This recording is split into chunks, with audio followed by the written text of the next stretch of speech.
My great pleasure to introduce Ram Naranyanamurthy from the U.S. Department of Energy. He is the Deputy Director of the Building Technology Office at DOE. But he has a very deep and broad expertise in the topic that we're talking about today. So it's a great pleasure to have him speak. DOE is one of the cost share partners in CalFlex Hub, and they are the core funder of our work in buildings. And Ram worked with the Electric Power Research Institute, and he has a broad history in California developing net zero energy communities. And he has a deep background working with the California Energy Commission, the PUC, as well as national activities around electrification and load flexibility. So please, Ram, we look forward to your comments. Thank you. Marian, thanks for the introduction, and Jingjing, thanks for letting me know that I'm just right now on the way to lunch for everyone. So, okay, I'm looking for.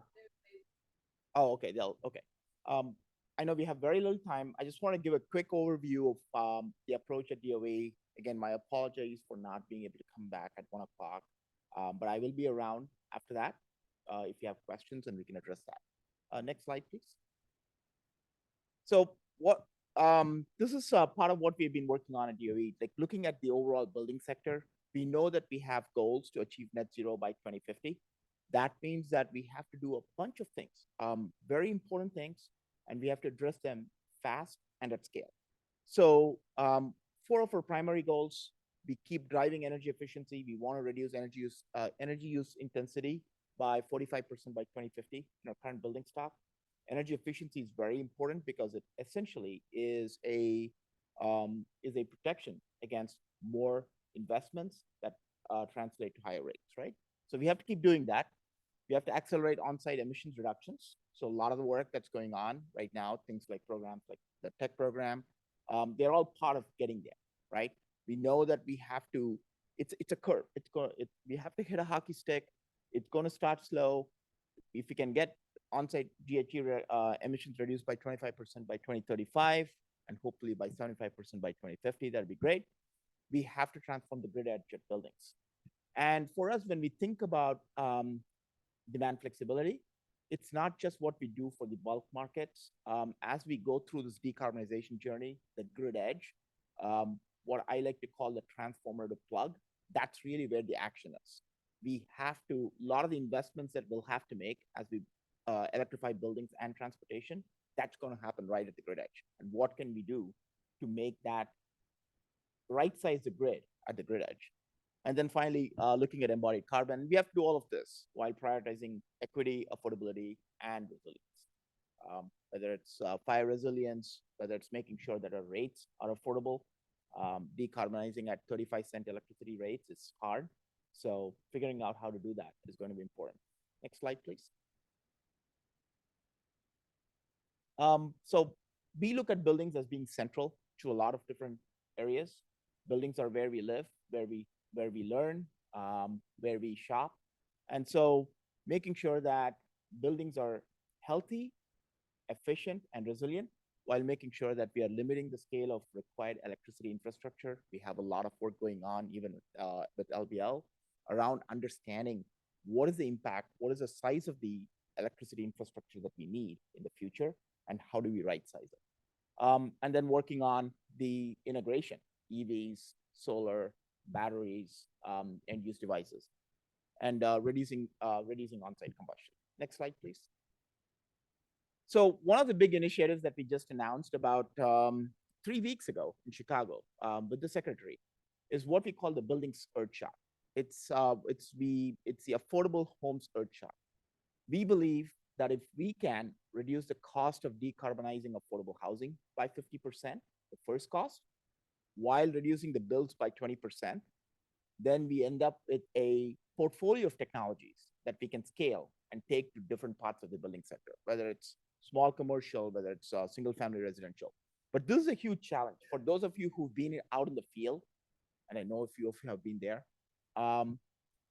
We have a huge bear. I mean, right now it's about estimates around $40,000, $30,000 to decarbonize a home. We have to get it down to the $20,000, $15,000 level so that rebates, incentives can then help us offset it. That way we can scale building decarbonization. But then we cannot do it inefficiently. We have to make sure we have efficiency packages that can get us to the lower energy goals. And flexibility is going to be part of those efficiency packages. So as we get more flexible rates, how do we actually help them drive lower energy goals? Next slide, please. So just a quick synopsis. When we think about transforming the grid edge, we are talking about the distribution challenges, system challenges, the DER integration, and what do we have to do there?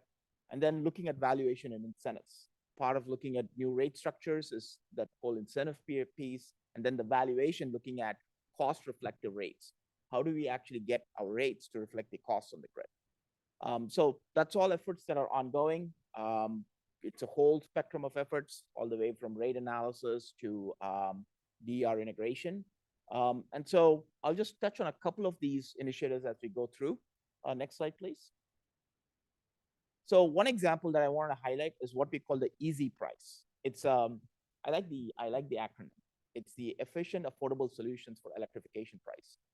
So the goal here is to work with multifamily and manufactured homes to be able to take their existing 100 amp panels, 60 amp panels, and electrify those homes. So what are the solutions we have? How do we mix and match, for example, smart plugs with low power appliances? One of the innovations that we have been highlighting, we funded that 2 years ago as part of our benefit process, is a 120 volt induction range that was developed in Berkeley, just down the street. And that range, by incorporating energy storage in it, you're able to actually also power a refrigerator. So when you go to all electric homes, you can actually sustain for 3 days. You can provide that resilience, you can provide food, and you can provide shelter during those 3 days, right? Another interesting innovation is a propane air to water heat pump that gets us to 0 GWP refrigerants. Third one is smart panels. But we are looking at all these different solutions that will help us electrify our homes without having to have huge impact on the electric infrastructure. Next slide, please. This is a series of advances. Just keep moving along.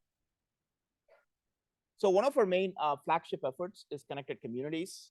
Many of you might have heard of it. I don't know if Cindy's here, but if Cindy's around, raise her hand. Cindy's leading it as the national coordinator. But when we think about connected communities, we have different lenses. It touches so many different aspects of the building side, as well as the grid flexibility and the distribution planning and distribution deferral area, right? In one view, we have zero emissions buildings. There's a all electric zero energy community, 2 communities being built by KB Homes and SunPower in Southern California in collaboration with Edison, right? There is a lot of work around affordable housing retrofits, projects in Seattle, projects in New York, projects in Boston, looking at how do you actually retrofit affordable housing to make them fully decarbonized while still providing the demand flexibility and the load flexibility, so that you can have managed charging working with building electrification without having to really go in and upgrade your entire distribution grid. Another one is around V2X and managed charging, looking at fleet charging. How do you manage the building controls to be able to provide fleet charging without building upgrades? Transactive rates, that's a project going on in New Hampshire and Maine with rural utilities, looking at more real-time rates. And then looking at VPP and DERMS integration. All of these projects have utilities looking at how do you actually take these flexible resources and plug them into their distribution system so that we can right-size the distribution system. So just a few of these examples of the work that we are doing around demand flexibility and how that actually takes us back to the overall goals that we need to reach. Next slide, I think this is the last one. Maybe there might be one. Good. 10 minutes.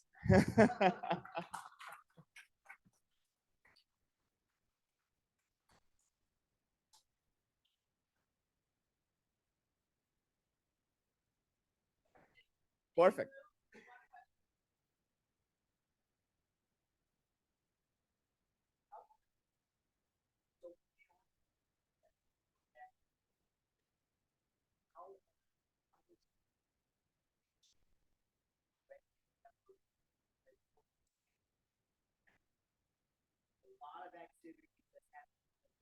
Yep. Yes. Yeah. No, that's a great question, right? So one of the efforts we started is called the National Emerging Technologies Coordination Council, where we are trying to coordinate efforts that the CEC is doing with NYSERDA, with the utilities, trying to get everybody into like a single forum so that we can discuss what needs to be done, what's been done, and how we approach this.